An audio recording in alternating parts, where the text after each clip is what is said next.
morning, good morning. Good morning to you. And yes, it is another edition of the Reading Circle with your host, Marc Medley. We're with you live each Saturday morning beginning at 6 o'clock a.m. And we usually run from 6 to 7, and then from 7 to 9, we put on the good news in song, which is the gospel music. So we're glad you have joined us this Saturday morning, this cold November Saturday morning. We're glad that you're with us again. My guest is already on the line on tap, but as you all know, we do our usual ritual and routine, and that is I read from two books. Then we'll give you the weather, and I'll introduce my guest. Actually, I'm going to do the weather first. I'm going to go ahead and get that out the way, and then I'll introduce my two topics for the morning, and then introduce our guest. So I told you it was cold out there, and right now, 17.7 degrees. Let's see, as we look towards the forecast, what is going to be for the rest of the week. Well, right now, like I said, we're moving our way up to 40 degrees this morning. Expected to be sunny to partly cloudy. Today, tonight, partly cloudy, early followed by cloudy skies overnight. And then for tomorrow, Sunday, we're moving to a high of 51, a low of 41. Sunshine along with some cloudy intervals, high of 51. Sunday night, expect cloudy skies with periods of rain after midnight, low of 41. 100% chance of rain, so I guess we're going to get some rain on Sunday night. 100% chance of rain on Monday as well. Rain early, a mix of sun and clouds in the afternoon, high of 66, low of 45. Clear skies Monday night, though, with a few passing clouds. Then as we round out the forecast and look at Tuesday, few clouds from time to time, high around 50.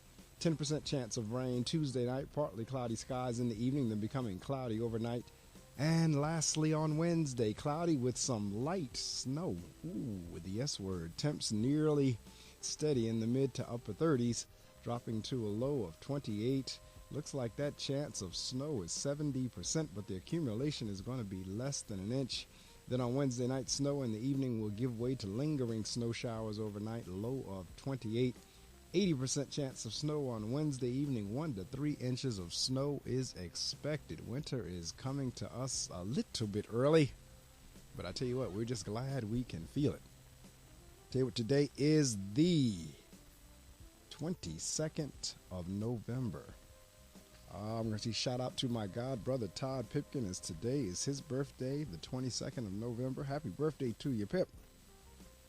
And to anybody else who's having a birthday today, November the 22nd. He was born on that famous day when President John F. Kennedy was assassinated. So this is one, that's one, if you were there, if you were around on that November 22nd, 1963, everyone knows where they were during that. They can tell you where they were during that time frame. If they were, I can tell you, I was little. I was like maybe a little over a year. So I can't tell you where I was. I just know I was here. But in any event, today, November the 22nd, out of the book, What Can Happen When We Pray, Once Chosen, Once Delivered.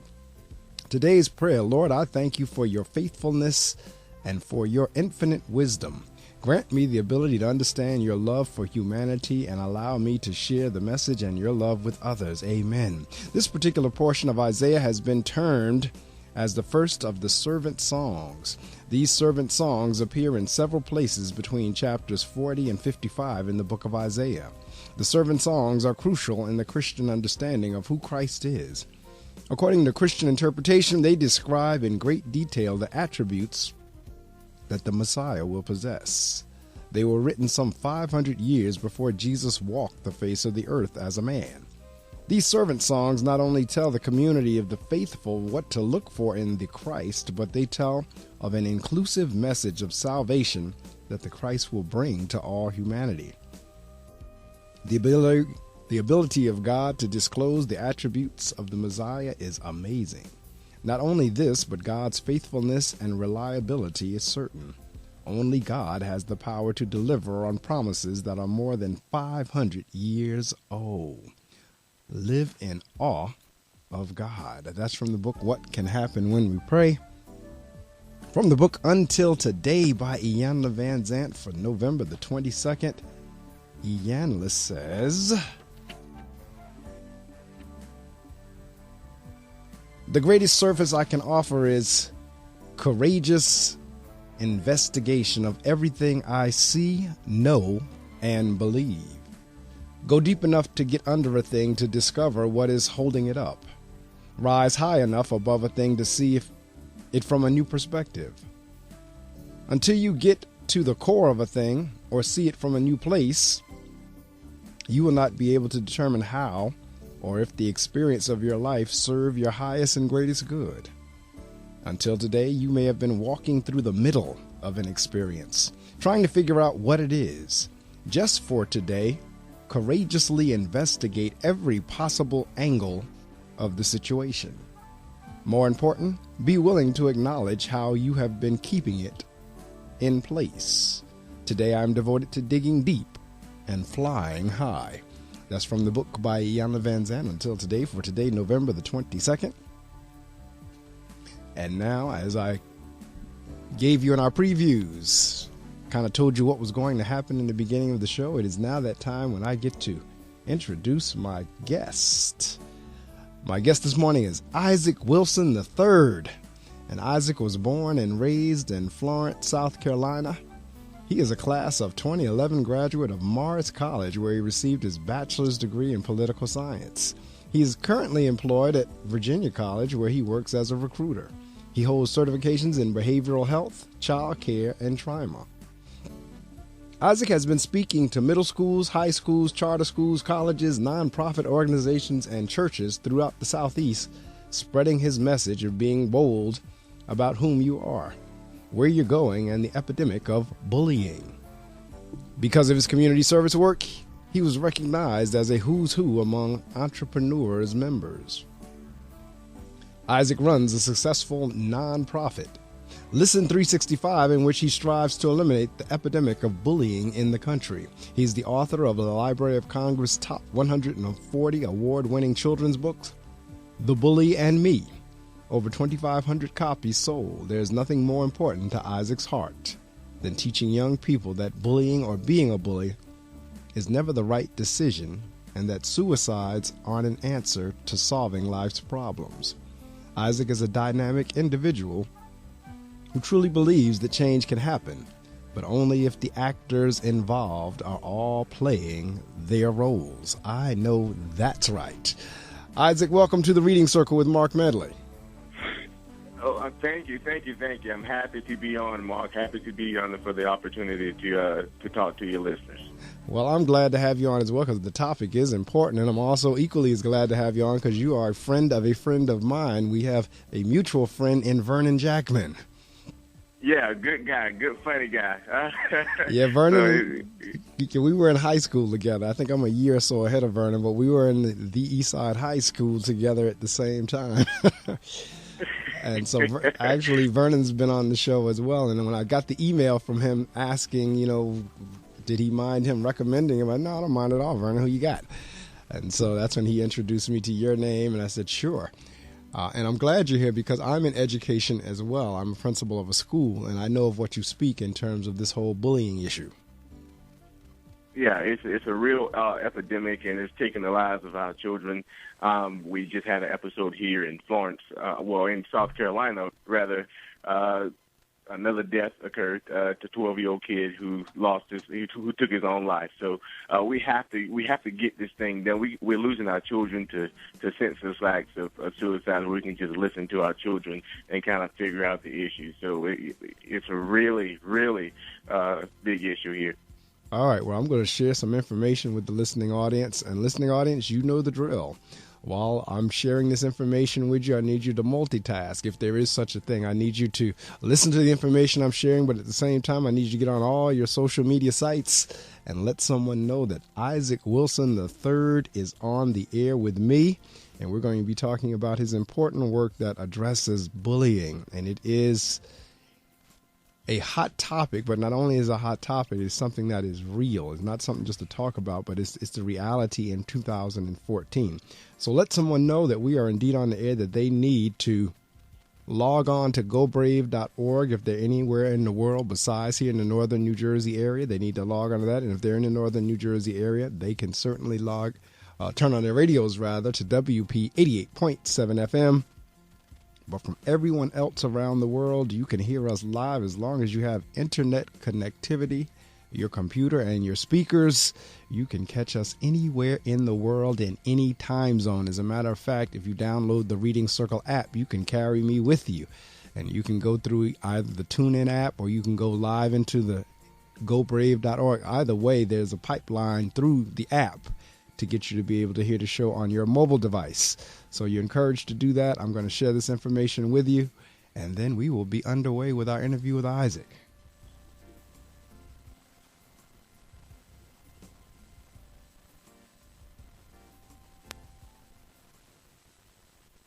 Take a look under your bed. Find stuff under there? What about jobs? No? Now try your basement. There's a pair of overalls that overall you're not so into anymore. A perfectly good laptop that hasn't seen your lap in months. And even more stuff. But still no jobs? Well, you really have both. See, stuff is defined as household articles considered as a group. Sometimes this stuff is no longer needed. Wait, no longer needed? That can't be right. Because remember those jobs you were looking for? Those are really needed. And they're the stuff inside your stuff. Even inside that winter coat that moved with you to Phoenix.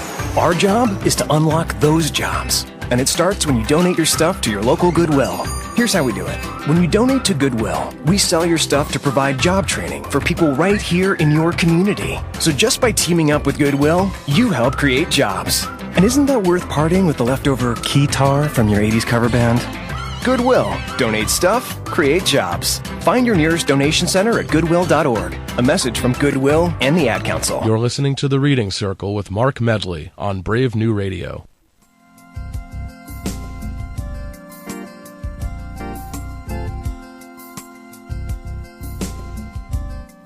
That is correct. You are listening to The Reading Circle with Marc Medley, heard live each Saturday morning from 6 o'clock a.m. to 7 o'clock a.m. Eastern Time. But we can be heard all around the world. It doesn't matter if you're in Europe. It doesn't matter if you're in Asia, Australia, North America, South America. It doesn't matter where you are, Africa. We can be heard all around the world by tuning in to gobrave.org. We're Brave New Radio, and my guest this morning is Isaac Wilson III, calling all the way from South Carolina. So, Isaac, tell me, where did the whole writing thing get started? Did you always write as a child, or where did the whole notion of writing a book come from? Well, I always wrote as a child. I wrote these little short stories here and there. And I went on to, I was drafted independently to Toronto Blue Jays.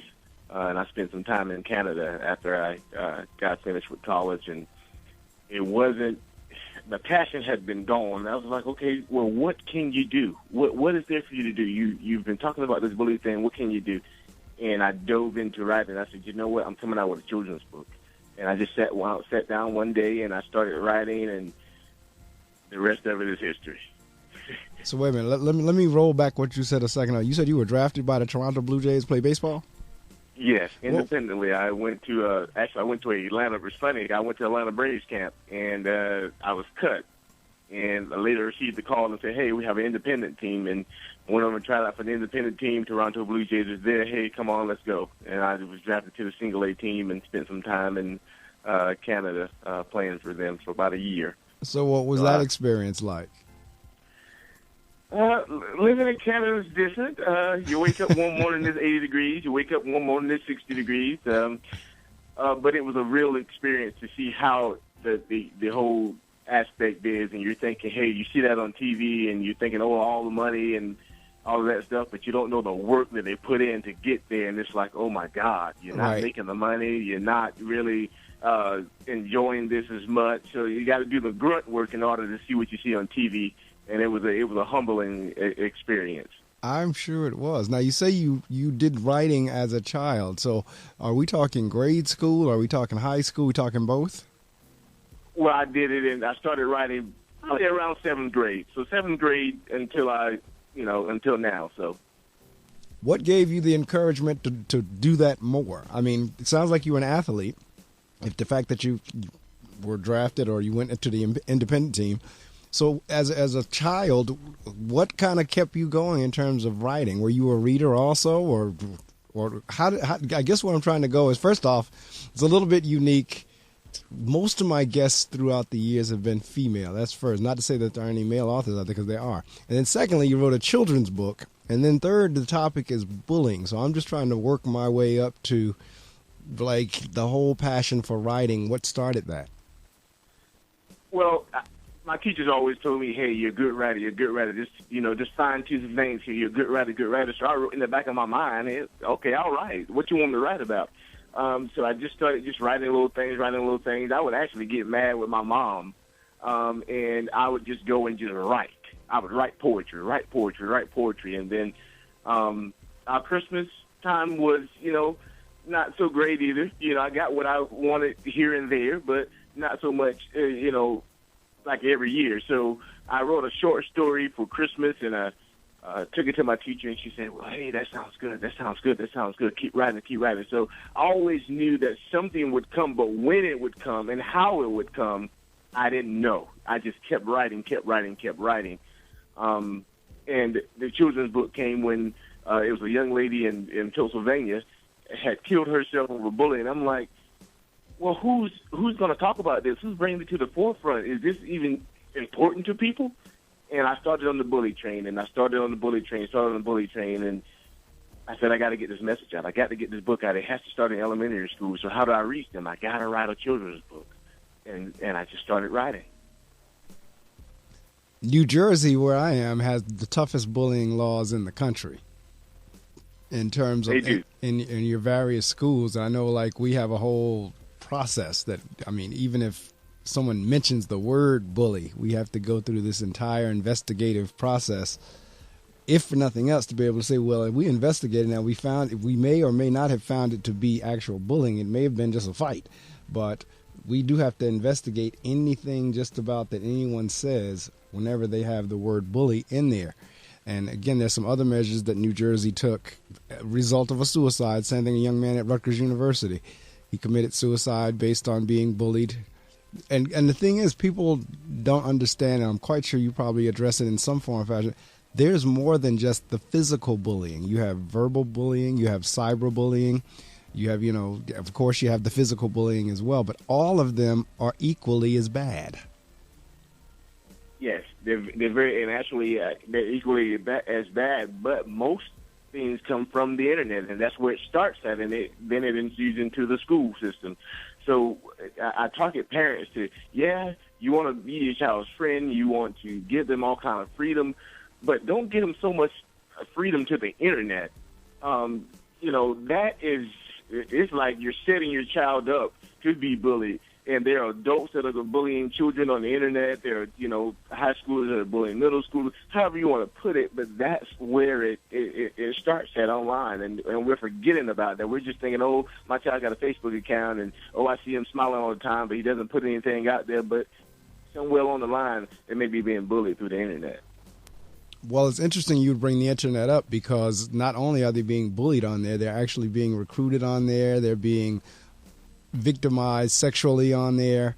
Mm-hmm. I'm reading a book now by an author who's been on the show some years ago, Pamela Samuels, and her book is called Anyone's Daughter, or Anybody's Daughter. And the first chapter is riveting in terms of how this kid gets lured to being kidnapped. And it was online. It was just through chatting online. And of course, the perpetrator was an adult and not a child as she thought it was. And it gets into, like, the first chapter gets into how the child, like, literally lies to her mother about where she's going. And it's just very powerful in terms of that's how quick something like that can happen. And in terms of the bullying, the same thing happens, because I've faced that in the schools that I've served, where parents will come in and say, my child was bullied on Facebook. My child was, well, at the time they had MySpace when that first came out. They get vicious on there too. Yeah. They call names, they use profanity, they make threats. I'm going to catch you up at this time. Don't be here. I'm going to get you in school. I'm going to get you after school. I'm going to get you in class. I'm going to get you in the cafeteria. It's almost like, how stupid can you be that you're going to put this online? Because the other thing what they don't realize is, anytime you put it into the internet world, there is no such thing as it being deleted or erased. It's always there. And that's true, but on the flip side of it, it's the smartest thing in the world. If I'm a kid and I know that my mom really doesn't care about me being on this, and my teachers are really not paying attention because the school doesn't tell you, hey, don't be Facebook friends with your students. So it's kind of like the smartest thing in the world, and that's why we have to change these things to where we're educating them, but we're also monitoring them as well. We're saying, hey, you know what? Yeah, go ahead, do what you do, but we're also catching them at that very point. And I think that's the median that's broken there. Well, when I say it's dumb, is because once whoever on the other end talks or says, they did it. That's the evidence right there, and that's what I'm saying. There is no way to delete that. Even though you hit the delete button and you think it's gone, there are ways to pull it back up. Yes, there are. So yeah, we have a case up here now. It's in a college. It's a sexual assault case, and the idiots actually videoed themselves doing the assault, and I'm sitting there like, how dumb is this? And then these people put stuff like this on YouTube and everything else. Yeah. Some of them are just not smart. They don't think about it. They just think I'm just doing it, and they don't think about the repercussions of it. So yeah, we do have those. They're still out there. Yeah. So if you've just joined us, this is the Reading Circle with Marc Medley. My guest is Isaac Wilson III, and we're working our way up to his book, The Bully and Me.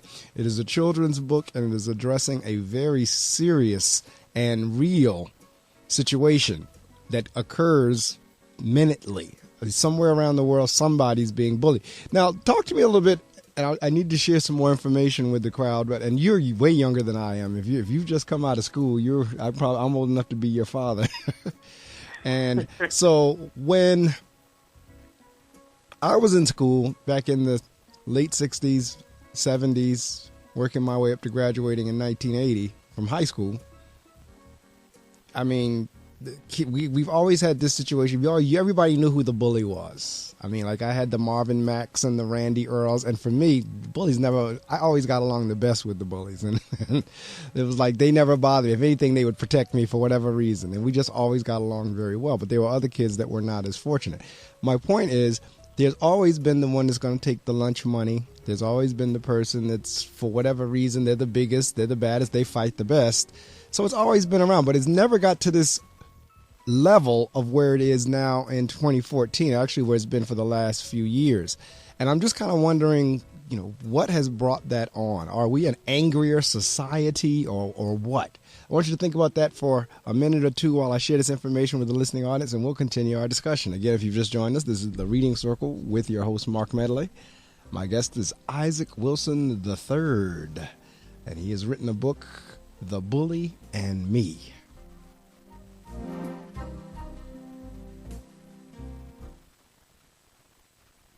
Well, at least when I'm in the car. I know I shouldn't do it, but it's so hard to stop. That's why I hide it from myself, so I won't be tempted. I used to do it all the time. I stopped by locking it in my glove compartment. My friend used to do it way too much. Now I turn it off when we're in the car. My solution is simple. I just don't do it. There are lots of ways to stop yourself and others from texting and driving. How will you stop? Tell us at stoptextstoprex.org. Brought to you by the National Highway Traffic Safety Administration and the Ad Council. The cow says, I love you.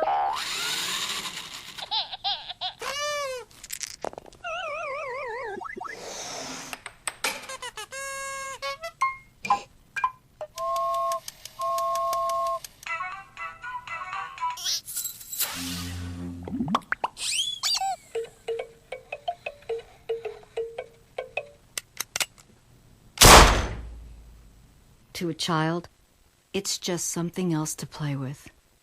Lock it up, because 1.7 million children in the U.S. are living with unlocked and loaded guns. Get involved at ceasefireusa.org. You're listening to The Reading Circle with Marc Medley on Brave New Radio. Yes, indeed, you are. You're listening to The Reading Circle with your host, Marc Medley. My guest this morning is Isaac Wilson III, and we're talking about his book, The Bully and Me. And Isaac, right before I shared that information with the audience, I asked the question in terms of what is so different about 2014 versus 1974, where if we got into a fight, we got into a fight, and that was it. We used to call it, they say call it shooting the one. You shot the one. If you won, you won. If you lost, you lost. And the next day or next hour or so, you were friends. What is this whole bullying thing about? I think for one, and the whole fashion of the times have changed. That's always going to be it. To where our parents today, my grandmother doesn't want to be my friend. She doesn't want to be my friend. She wants me to be her grandson, and she's going to chastise me. Even at 27 years old, my grandmother still tells me I'm not grown. So she doesn't want to be my friend. I think more times today, people want their children to like them. So we're not talking about the issues at the dinner table. My grandmother sat down at dinner with her parents, and they ate, and they talked about how school was, and they talked about if they got in trouble, how the neighbor would beat you and then send you home. We're not doing that today. So a lot of stuff is that it's some emotional stuff. It's very therapeutic, where we're not knowing how to channel our energy and how to display our communication. So we're taking it out on somebody else. And then there's a lot of domestic violence today. There's a lot of bickering between husband and wife, whereas we didn't have that back then. The man was pretty much, the overseer of the house. Whatever I say goes in this house, and mom didn't argue back. But now mom is arguing back. So that child takes that anger, and he takes it to school. So mom and dad take it out on me, I'm going to take it out on somebody else. And I gotta do it this way. And I think that's the major difference in 1970 and today. You hit one point, a couple of points right there, a nail on the head, and that is this whole notion of being a more violent and a more angry society. And you're absolutely right. I'm going to take it back out on somebody. And the community that I serve, the kids that I serve, I have some that have some anger management issues like you would not believe. They are like surreal. And you're absolutely right. They take it out on either someone who's weaker. In some instances, they don't have to be weaker. But that's it right in there in terms of this whole notion of, and you're right in terms of the breakdown of families, in terms of sitting around the table, eating and talking and addressing issues, so forth and so on. So, yeah, all that, they are contributing factors. Talk a little bit about I want not the consequences, but the impacts or the effects of bullying, whether it's in school or whether it's in the neighborhood, because the person being bullied, in many instances, they don't say anything.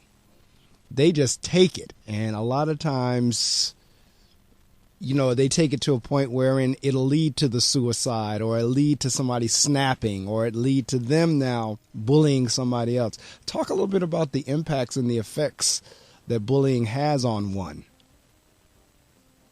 Well, it has a lifelong effect. It could it attacks the emotional state of any human being, and we could talk about bullying for kids, but it's in the workplace as well. There's a fine line between your boss being a boss and your boss being a bully, and adults bully each other. So it attacks the emotional state of a person.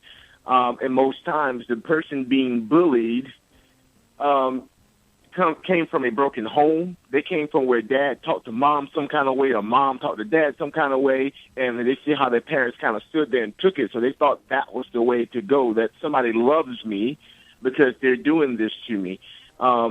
Sometimes they feel it's an abandonment thing. So where you're bullying me, now I'm going to feel locked out of the world. I'm going to feel abandoned, that nobody cares about me. So I'm going to continue doing this because this person obviously is kicking me out of the butt. So they must love me.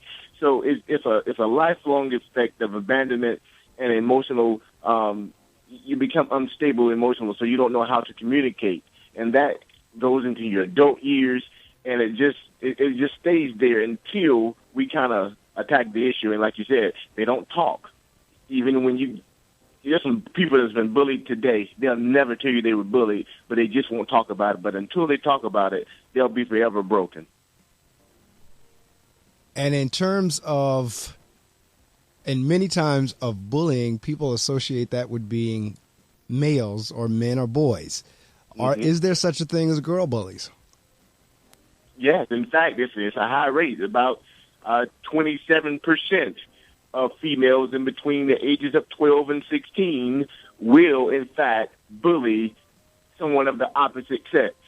And they will take it. They will lie down and take it because they're thinking it's a love interest thing, and it's really not. They're really bullying you. They're telling you what to do. They're telling you what to wear. They're telling you what they don't like.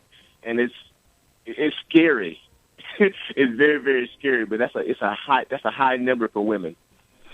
Have we moved beyond, like I said earlier, just the bully that just wants to take your lunch money, either because maybe they don't have any and they want to take it so that they can have lunch? Or have we moved beyond that, or do we have folks that are bullying just for the sake of because they can? They're bullying just because they can. There's no motive. I just want to pick on somebody, and I'm going to pick on you because you're allowing me to pick on you, so I'm going to do it to you. I have my own money. I don't need money. I think kids today, they have enough money. Right. So it's not that. I just want to be important. And the thing I tell people is that you can have influence. Watch out what kind of influence that your child has. Correct. There's positive influence and there's negative influence. And there's a lot of negative influence that's going on TV because who you see in the news now, you see stories of negativity. They're bringing down the negative stories of Bill Cosby, who has been this whole, good man for the last 30 years, and they're bringing down football players and all this stuff. So that's what they see. So I got to be the negative person in school because I'm going to be called over the PA system. Hey, Dante, come to the office. Hey, Dante, come to this. So people know me. That's my stature because they're not calling A-plus students to the office. So it's just because I want to be the popular kid in school. Now, I know one of the campaigns that we've had, and I've seen it nationally as well as I know we're doing it, it's kind of like that see something, say something. In other words, if you see it and don't report it, you're just as bad as the bully. And at the same time, if you see the bullying or you've heard of the bullying going on, one of the best ways they say to stop that is for the friends or whoever is witnessing it to just go say something. Have you done anything in that area to encourage the other kids that, may not be being bullied, but they are aware of it to report it? We have 65, and the numbers on that is 65% of children in high school, middle school. 65% of children have witnessed bullying or seen it, but haven't said anything, and that's a high number. So in ways that we wanted to come together and tell them that you can save somebody's life, and that's what our message is: save a life by just saying something. You don't have to tell all the. Just say something, give an inkling, give a clue as to what's going on. That way you can save a life, and you can do it anonymously. Nobody has to know who you are, all this good stuff. So that's how we're kind of spreading this thing to the children because they don't want to be known as the snitch that told, but then because they'll start to be bullied as well. So it's bringing that notion of saving a life. Just tell something. And right now we're starting a campaign. We just rolled out. Dear world, I am somebody. Dear world, believe in me. And these things will help the bully say, I am somebody. Why am I doing this? The world can believe in me too if I ask for the help, if I lend a hand to the help. So that's what we're doing to fight that notion of it. Well, you went right where I was going in my next question, and that was talk to me a little bit about the connection between bullying and self-esteem. Because in many instances, if not most, if not all instances with the bully, usually at the core of it, like the core I read about in Iyana's book in the opening, at the core of most of your bullying issues is self-esteem. Yeah, it is. It is. And it starts at home. You got to tell your little girls and your little boys, hey, you're handsome, you're beautiful. And you got to say that every day. Because if you're doing it at home, when they get to school and the little girl or little boy picks on them and says, hey, you're ugly, no, my mom tells me that I'm handsome. My mom tells me that I'm beautiful, so that I know that I am. We have to build that self-esteem up at home. And when you don't do that and you go to school and somebody says something, now we started the trend for other little kids to do it in class because you don't know what to say because nobody's ever told you that before. So I think it starts at home with the self-esteem. And that's how it overflows to the school. No, it really does. There's a quote that said, students who are loved at home come to school to learn. Students who are not loved at home come to school to be loved. And that's a true fact. They're seeking it from somewhere. And that goes back to, it kind of goes back to your last question of, that's what most bullies are looking at. They're looking at, if I bully somebody will love me. I'll have that friend. I'll have that connection because now I'll be popular, but I have to demean somebody else in order to get that popularity, and I'm going to do it at any cost. So when the kids are laughing at them in class or the kids are clinging to them, they feel that sense of love. They feel that sense of belonging. I have a place in the world. I have a place in the school. And it's sad, but that's the outlook that they have. All right, we're going to share some more information with the listening audience if you've just joined us, and I hope you've been with us since 6. My guest is Isaac Wilson III. We're talking about his children's book, The Bully and Me, and right now we were talking about bullying in and of itself. And as we come back from sharing this information with you, I want to pivot and talk a little bit about what it was like for you to now actually get down your story on paper, and you've made the decision, I'm going to publish and then get a book out there. So let someone know that Isaac is on the line with me. Do that through all of your social media sites, whether it's Pinterest, Instagram, LinkedIn, Twitter, Facebook, doesn't matter, whichever one, if not all of them. Get on there and tell somebody to tune in to gobrave.org right now, because there's a message they should not and ought not miss. Hi, my name is Stan Myers, and I'm here at FM 88.7. I do a jazz show called Just a Mood. And if you like the music, anything from Louis to Lester Bowie, I'm your man. That's Sunday afternoons, 3 to 6.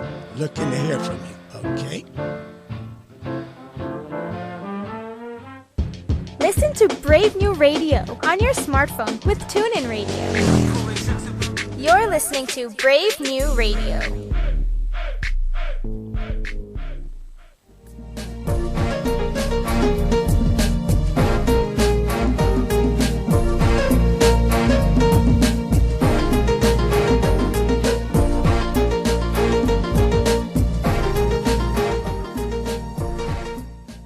I love that work on that particular CD on the Wrinkle Rag. I love that keyboard work on the Wrinkle Rag. Yes, indeed. My guest this morning is Isaac Wilson III, and you can get the Wrinkle Rag, by the way, download it on iTunes. The author, or the composer, and the musician is yours truly. So again, you can download the Wrinkle Rag, the entire jazz CD, on iTunes, as well as Google and Amazon and Reverb Nation and anywhere else you can download digital music. We're talking this morning about bullying, and Isaac, the question I have for you is, all right, now you've made the decision. I'm now going to become an author. I'm going to put this thing to paper and have an illustrator and all that kind of stuff. Talk a little bit about that process. Once you made that decision, what did you have to do? I had to go over a mountain and go through the valley and climb, Kilimanjaro and all that good stuff. What I found out is that no one wants to publish it. If you're not giving them the full rights to your work, or you're not going to change something for them, or if it's not their message, they just aren't willing to give you a chance. So I decided that, and I said, okay, hey, I need an illustrator. So what can I do? So this publishing company out of Florida, I actually went to school with her. She said, well, my grandmother owns a publishing company. Maybe you can, self-publish. And at that time, I didn't know what self-publishing was. I didn't know that. I just thought you go to some publishing website and you send them your manuscript and they publish a book and they send you a fat check. That wasn't the case. So that's right. So she sent me the information about getting your ISBN number and all this information, and I'm like, oh my God, you have to do all that yourself if you're going to self-publish? But then I thought it was a smart idea for my first book to get all the proceeds. Yeah, you got to put in some money for it, but in the end result, the message was sent. The message was sent out. Like I said, we sold over 2,500 copies. It was just a tough road, but we handled it, and that I wouldn't discourage anybody from doing self-publishing because it is the greatest thing. You control every aspect of it. Just don't go looking for that fat check to come early and then sales later. So I had to get over that hump. In terms of marketing, as you said, over 2,500 copies sold. How did you market it? How did you get it out there? How did you get the word out? Social media, it plays a major part And that thing called influence plays a major part too. When people are seeing the message, and the message is clear, and they want to be a part of that message, they'll support you, and they'll share your stuff on social media. You'll get these speaking engagements. So I had to, like I said, social media, Facebook, Instagram, Twitter. I had to push my way and speak at schools when people didn't know who I was. Just give me a chance. I'll take your classroom. You know, I'll take your community center. I'll speak for free. I'll do this. So you had to really, really kind of just sell yourself to these small classrooms and to the small community centers. That would now they're giving your name and say, okay, now you can invite him to your school. He did my classroom. He was great. So it's just about taking it to social media, like I said, and knowing people and being in the right atmosphere. And it's not about kind of what you know. It's kind of like who you know. So if you know a lot of people, it's easier to kind of get it out there as well. Well, see, a lot of people have a problem with that statement. It's not what you know, it's who you know. I don't, because my thing is who you know may get you in the door, but what you know is what keeps you in there. So I don't have an issue with somebody I know getting me where I need to go, because I'm confident enough in myself to say, well, my skills will keep me there once who I knew got me there. So, and you're absolutely right in terms of publicity and getting out there and being heard and being known and being seen. As you're going around talking to the schools, what grade levels have you had the opportunity to speak with? Was it basically just to the children, like grades K-3, or did you go all the way up the gamut, K-8, and then high school or college? Who was your target audience? My target audience is anyone that can come in contact with bullying. That's everybody. So I've been to workplaces, I've been to colleges, I've been to elementary schools, middle schools. I mostly target elementary and middle school kids, because that's what we want to stop it. We want to get it in there, and we want to stop it. And we have breakthrough sessions, and we really get those elementary kids and middle schools to kind of focus and say, you know what, I could have killed someone this morning. That I could have sent them over the brink. You're really bringing it home. I could have killed them this morning. And at 13, in my mind, I'm thinking I killed somebody. Not literally, but figuratively, I've killed somebody. So we got to get that message out early. So I target them. But like I said, your boss could be bullying you. Just because you work on a job, there is no way that he should be talking to you, or she should be talking to you in any kind of way, being derogatory, or making you do things that are not in your job description, that are demeaning and that are demoralizing you, going against your integrity. That's a sign of bullying in your workplace. And many times today, we take it because we think we need that check. That's right. So we just have to pay attention to these signs. And most times when I go to these jobs and I'm talking about the stuff, the bosses are looking, they're standing up like, oh God, like I do that, like I better stop. Like, okay, I'm borderline. And it's a funny thing, but then again, it's not funny because they're actually doing it. Right.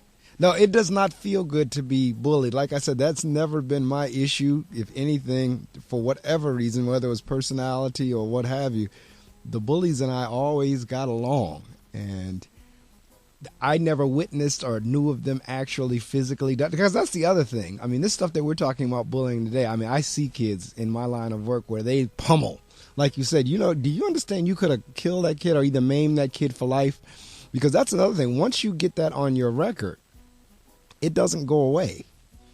And so we try to help kids understand, look, you don't want to go down that road and get your name associated with that, with the police and all that, because they'll get your name at like 9, 10 years old, and your name will pop if you do something again at 18 or 25 or what have you. But it is prevalent, and I think a lot of it is just, as you said, as a society in general, for whatever, I don't know if it's the pressures, I don't know what it is, but we have some angry children. And like my school is in an urban area, and many of my children have experienced more death, sex, and drugs by age 10 than I have by 52. And it is they've gone through more hell just to walk to get to school than the average person would. So a lot of times, you're absolutely right. They come there now, and all that pent up anger and frustration and everything else now comes out on someone else. In terms of, as you're talking to the kids, in terms of receptivity, do you feel like they're getting it? I do feel like they're getting it. And here's why. when you were growing up, did you want to listen to mom? Probably not. Did you want to listen to dad? Probably not. Did you want to listen to your teacher? Probably not. But you will listen to your older cousin. You will listen to your older neighbor that was in the neighborhood that was, he was older, but he wasn't mom, dad, or the teacher. He was sort of like your friend. So when they see me, they come and hear me, and I tell them, hey, I'm only 27 years old. I'm fresh out of college, graduated 2011. I'm just like you. I'm still trying to find myself in the world, and that's how I relay the message to them in I don't want to say a friendly manner, but I relay it to them in a way that the teacher and mom would have relayed to it, and I put it out there like that. So they'll understand it better, because they need someone to believe in besides mom and dad. And I think that's what we've gotten away from. See, you believed in your mom and dad, but then you believed in Bill Cosby too, because that's what you saw on TV. You believed in Uncle Phil because that's who you saw. That's who you saw on TV. So you believed in those people that you saw a difference in, that you saw something special in, and I think the kids see that with me, so I think it does resonate with them. So I'm looking here at the cover, and I see the bigger kid pummeling the little kid, the smaller kid. In terms of, I was talking about receptivity a couple of minutes ago, kind of like, what is the message in The Bully and Me? Just very quick as a synopsis. Don't give the whole thing away because we want people to go ahead and buy it. But you kind of give the synopsis of the story. Well, the synopsis of the story is that this little kid just wants somebody to listen to him. That's basically it. He's the popular kid in school. He doesn't get picked last in class. He helps to teach you with a lot of stuff. And like, go about your business, boy. You go about your business. And she actually has to see it. She has to physically see it for her to even get an inkling to call parents or get an inkling to tell the principals and stuff about it. So that's the whole message in listening. And my nonprofit is called Listen 365, and we target parents and teachers and educators to listen to children 365 days a year. They might tell you something that may save their lives. So that's what my book is targeting. Just a message of listening to every single child. Now I'm seeing that gold seal that says National Book Award winner. How'd that come about? I was nominated through E-Achievement Awards through E-Town. E-Town is a national radio show, and they give E-Achievement Awards to those who are doing great things in your communities. And so they put me through to that award, and it's actually through the American Library Association. And they sent me a letter, and I was stoked. I'm thinking like, oh my God. So I found out that it was through E-Town that they nominated me for the awards.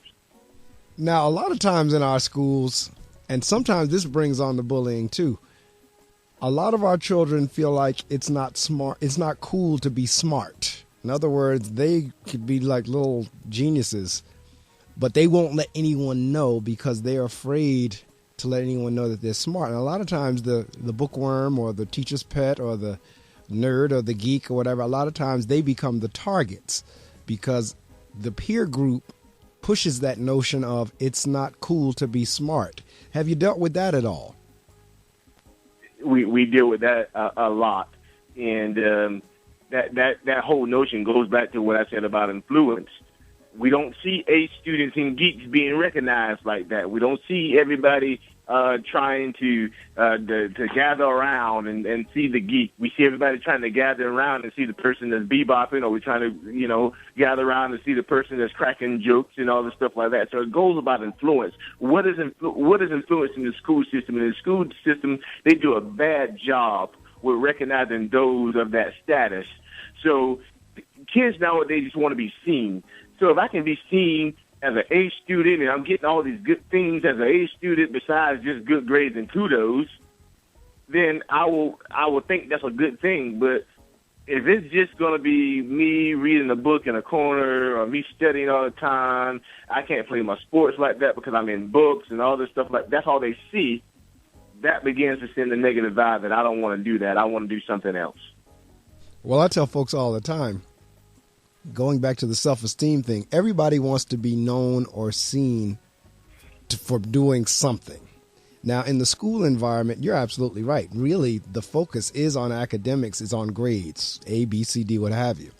But everybody that comes to the school, either they have the inability or they're choosing not to, they're not making A's. So you're right. If I'm the one that can fight, and I'm getting recognized for that, guess what? I'm going to keep fighting. If I'm the one that can tell jokes and everybody circles around me because I'm the funny man, guess what? I'm going to be Mr. Ms. Funny. If I'm the little sex pot and I need to have sex or I need to be the promiscuous one to get the attention that way, guess what? Then I'm going to be Mr. or Ms. Sex Pot. Everybody wants to be recognized for something, and you're right. That's the motivation behind everything that's done. And I try to help my staff understand that all the time in terms of understand what drives these kids. And matter of fact, that's what drives humans, period. Is everybody wants to be recognized, and if you can't get it one way, you'll find it another. So if I can't be that A+ kid and I got fighting skills, guess what I'm going to keep doing? I'm going to keep fighting. and that's how you're gonna know me. And I told people all the time what you can do to kind of to throw a bully off, or to throw that kid off that thinks he needs to find he's a bad pill in class. Give him a leadership task. That's right. We're not equipping our students to have that confidence about themselves that I can do this and I can do something different. Give them a leadership task. Let them say, hey, you guys have to see Jeremy before you leave class today. Give them your homework. Give them something small. Then give them something big. Let him be the president of a club. Don't cast him out because he's been written up 50 times this year. That's when you need to give them the leadership role to say, hey, make a difference, make a change. That's right. Because they won't make that change if you do not give them the opportunity to. And that's all they're looking for. They're looking for the opportunity for somebody to say, I believe in you, you're somebody. That's absolutely right. And it's interesting that you would bring that up because I had a group of little boys. I went into the class. They were cutting up. And I said, all right, now you all are going to go sit with this teacher. And I'm going to give you the opportunity. This is going to be your own little club, your own little group. And I'm going to give you the opportunity to name it. So I walked out the classroom, and about maybe an hour or so later, one of the boys ran up to me in the hallway and said, Mr. Medley, we got a name for our club. I said, what's the name for your club? He said, it's called Pretty Boy Swag. And I said, all right, Pretty Boy Swag it is. That's what you all came with. I said, now, this is your job. Your job is to keep Pretty Boy Swag. That means you got to have behavior, so forth and so on. I said, now, if you don't keep it, you're going to lose the name. You're going to lose Pretty Boy Swag. And I'll tell you what, Isaac, I haven't had too much more trouble out of that set of boys. Every now and again they try, and I'll remind them, all right, now forget Pretty Boy Swag now. But you're right. I'm saying all that to say you're absolutely right in terms of you got to flip the script on them. You got to change the game with them. You really do, because if you're constantly beating them down, they're just going to keep, well, you know what? They don't think I'm nothing anyway, so, hey, I'm going to act like nothing. Exactly. And when I preach to the workplace, it's the same thing I preach to the students. Or to the teachers, you cannot have me come in here for 8 hours a day, beat me down, and then want me to work extra hours for you. Right. You can't beat me down and then turn around and ask me to take a test for you. Right. You can't beat me down and ask me to play fair. That's true. You can't do that for 8 hours a day. So we can't beat our students up for 8 hours a day. And then you don't know what they're going through at home because you're not asking those questions either. This is true, and I shared with my staff on yesterday. I said, now look, because there's a quote by Mark Twain that says, never argue with stupid people because they'll drag you down to their level and beat you with experience. And what I was trying to help my staff understand was take out the word stupid, but put down the word in terms of being verbally abusive, in terms of being physical, in terms of being nasty, in terms of anything having to do with being street. I said, once you get down and you get down to that kid's level and start arguing with them, they're going to beat you. That's their game. That's what they're coming out of. Because you're going to go into their territory and they're going to whip you in it badly. And then you're going to come running to administration, writing up and all that kind of like, you shouldn't have gone there with them to begin with. Exactly. They're to blame. And we just can't do it. They're looking for the attention, but you got to give them some kind of stamina, some kind of energy to say, okay, hey, think differently, be differently. You are somebody. I go back to that message. It's a very death-defying message to send, that the kids are somebody who's speaking up for them. Absolutely. Now, in terms of The Bully and Me, that's an actual physical book. There's not just an ebook. It's a physical book as well, correct? Get to my website at www.listen365.org. But where I'm going with it is it's not just an ebook. It's an actual book that you can have in your hand. It's an actual book you can have in your hand. All right. Now, when you received your first copy, when you got The Bully and Me in the mail or whenever they shipped it to your door, what was it like when you opened it up and took a look at the cover and it said by Isaac Wilson, illustrated by Joe Thomas? What was that like for you? I shed tears. I shed tears of joy. I shed tears of I've overcome. I've shed tears to think about civil rights and them giving me the opportunity to be at this point now. Everything is running through my mind, that everything that I'm teaching, everything that I'm working for has finally come to this fullness. That God didn't leave me dry. He gave me a purpose. He gave me a path. I took it, and this is the end result. So I was filled with so much emotion. I asked that question to just about all my guests and each one responds differently.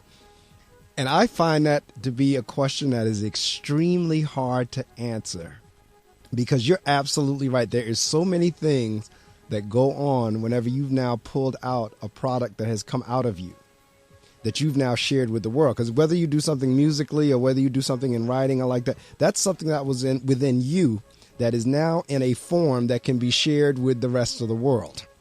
And that is one of the only thing I can see that gets close to that, or this gets close to, would be literally childbirth.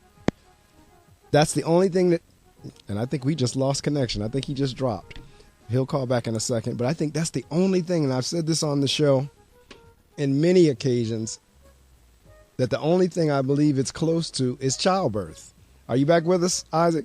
Yes. Yeah, yes. We dropped for a second. What I was saying was, I asked that question. You probably heard that part before you dropped. I asked that question to just about each guest in terms of the physical product that has now come through you. And the only thing to me that gets close to it is for a woman whenever she has birthed a child. That is correct. I don't know how I feel. Same here, but that's the only thing I noticed. That's. but I can tell you from others' experience, like it's experience like no other. They have no words. They can't fathom the words to say, because it's heart-wrenching. It's heart-wrenching. Yeah, it is. I share with the audience all the time. The background music that I use for the show is my own. That's my own creative music. That's my own CDs. Like I said, like you said earlier, you heard me say they're available on iTunes. I released two CDs, one in 11, one in 13. Matter of fact, I need to get back in the studio to start another one. But when I got the box that had my 100 copies of the CDs, whatever, I knew exactly what folks be trying to say. It's just, you see the CD cover, you see your design on there, you see your name on there, then you pop it into the CD player, or if you download it and you're listening to it. And for me, there's actually times, no matter how many times I listen to the CD, I say, I can't believe that was me playing. And I'm sure if you go back and you look at The Bully and Me and you read through it again, you're like, man, I can't believe I'm the one that created this. I'm the one that wrote this. Now, those of us who are believers know that it was God working through us. Mm-hmm. And so, like, there are times just like we were the vessel, but even with that, you're looking at like, wow, this came through me. And then whenever you say, I have the opportunity to share this around the globe, because with technology today, I mean, unlike 30, 40, 50 years ago, like you said, with self-publishing, you can get your work out there, and through social media and the internet, like someone in China could be pulling off your book right now. Exactly. And that is it really is awesome. So we're down to the end of our interview, but now this is your opportunity to promote in terms of websites and all that. And you can say anything except the price. You cannot say the cost of the book itself, but in terms of websites and the appearances, where you're going to be next, how folks can get in touch with you, that you can do. You can get my book online, www.listen365.org. I am on Facebook at Listen365. I am on Twitter at Listen365. I actually will be doing a big I Am Somebody series that will be in Florence, South Carolina on January the 24th from 10 to 2. All that information is on my website in our event section. And the last thing I want to say to you guys is that motivate your children. Be the voice that they cannot be. Talk to your children. That ride home from school, that is the most pivotal time, the most sensitive time to talk to children. And when you don't allow them that time to express themselves after 8 hours of being on the battlefield, you'll lose them and you might lose their lives, because that's the time that they're going to be able to tell you what's going on. So talk to your children. Listen 365. Isaac, thank you so much for rising this morning to chat with me, and thank Vernon for introducing us. I'm sure Vernon's because Vernon usually gets up kind of early, so he's probably listening, knowing him and knowing how the show goes, and having been on the show, most likely he got on his computer and he's actually listening. So Vernon, if you are listening, a shout out to you. Good morning. Thank you for linking me with Isaac. Isaac, you're doing a great work, and there's no question, because our kids and our adults, for that matter, we're all valuable. That's why I don't understand why we're in such a violent society where it seems like killing is the norm. There's a problem when the normal becomes the abnormal and the abnormal becomes the norm. Anytime dysfunction becomes the normal way of life, we got a serious issue. And in society in 2014, unfortunately, in too many instances, dysfunction has become the norm. Anger has become the norm. Bullying has become the norm. And those of us who are doing what we can to combat that, you're absolutely right. We have to do what we need to do, because you don't know what lives, and it might even be your own, which life you're saving. Exactly. And we can't. The thing I don't understand with our adults is that you can't have a child live in dysfunction in the home and expect them to go to school and excel. Absolutely. Those two things don't go together. Absolutely. I said it before, and I'll say it again. And there's no shame in my game of saying it. We're always getting pegged and blamed for low-performing schools. But the truth of the matter is, low-performing homes contribute to low-performing schools. High-performing homes contribute to high-performing schools. Now, unfortunately, because, it's real easy to put the schools and the superintendents and the principals and this, that, and the other as the scapegoats, the teachers. It's real easy to do that, because you really can't get into somebody's house and control what they do, even though we wish we could, particularly from an academic perspective. But that's the truth of the matter is this. Now, whether they want to say it or don't want to say it, I don't know, but I don't have a problem with saying it. Low-performing homes contribute to low-performing schools, and high-performing homes contribute to high-performing schools. That's definitely true. It doesn't get any simpler than that. That's true. It's true. Well, I tell you what, we'll be in touch, but have a wonderfully blessed day, and keep getting the word out about why we must put an end to bullying. Thank you for the opportunity, and I'll continue to do all I can with God's will. All right now, and like I told you earlier, you are young enough to be my son. My oldest daughter is 25, so if you're 27, you're right. You could have been my son. You're young enough to be my son. So keep the word going there. All right. All right. Take care now. All right.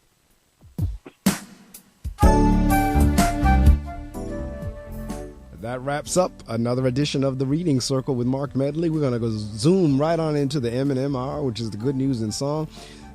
But see, Isaac is another example of every young person is not bad. Every African-American male is not in jail. Isaac is a perfect example of that. Every African-American 27-year-old is not roaming the streets with the pants hanging down, making a lot of babies, talking about baby mama, ripping off some liquor store or hijacking some old lady or hijacking somebody's car. Everyone is not doing that. And Isaac is an example of that. Isaac is not the exception. And that's what folks need to understand, too. There are a lot of Isaacs out there. There are a lot of Isaacs out there, and folks need to understand that.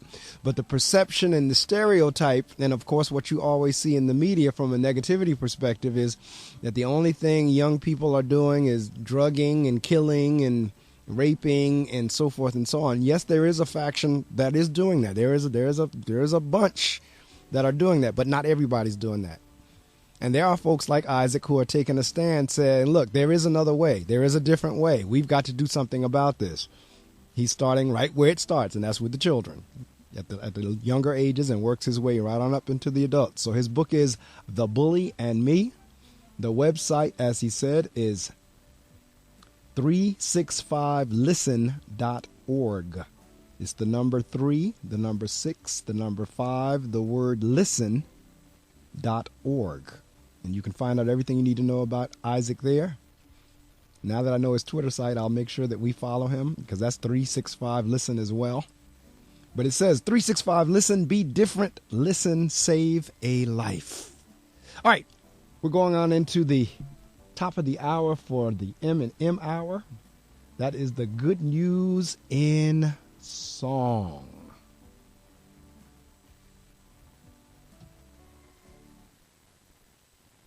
Brave New Radio. Give us your tired, your poor, your hungry, your rockers, your punks, your freaks, your geeks, your Greeks, your party animals, your gangsters, your commuters, your residents, your students, your alums, your lawyers, your truckers, your calls, your tweets. And we'll give you rock, classic, indie, punk, alternative, easy, hard, raps, rhymes, mixes and drops. We'll give you kick-ass music because we're WPSC 88.7 FM, Brave New Radio. Sound good? WPSC FM 88.7, Wayne, New Jersey. Part of the William Patterson Broadcast Network, Brave New Radio. Straight from the WP 88.7 FM Weather Center, here's your local forecast.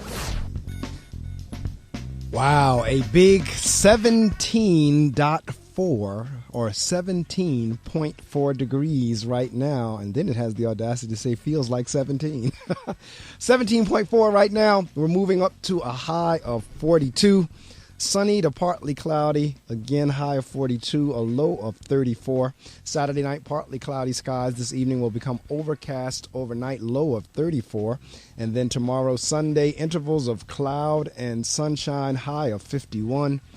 Low of 41, 100% chance of rain tomorrow night. A few showers in the evening, becoming steady rain overnight. Again, the low of 41. Then on Monday, expect rain early, a mix of sun and clouds in the afternoon, high of 66. And then a low of 45. Few clouds overnight on Monday. Tuesday, the sun comes back out. Generally sunny despite a few afternoon clouds, high of 51, low of 36. Partly cloudy skies in the evening, then becoming even more cloudy overnight on Tuesday night, and then Wednesday, cloudy with some light snow. Temps nearly steady in the mid to upper 30s, 70% chance of snow, and looks like it's going to accumulate to less than 1 inch. All right, that's the weather for the next few days. We are now in the M&M hour where we're going to put on the good news and song, but in the meantime, just lay back and listen to the jazz that's on until I switch formats.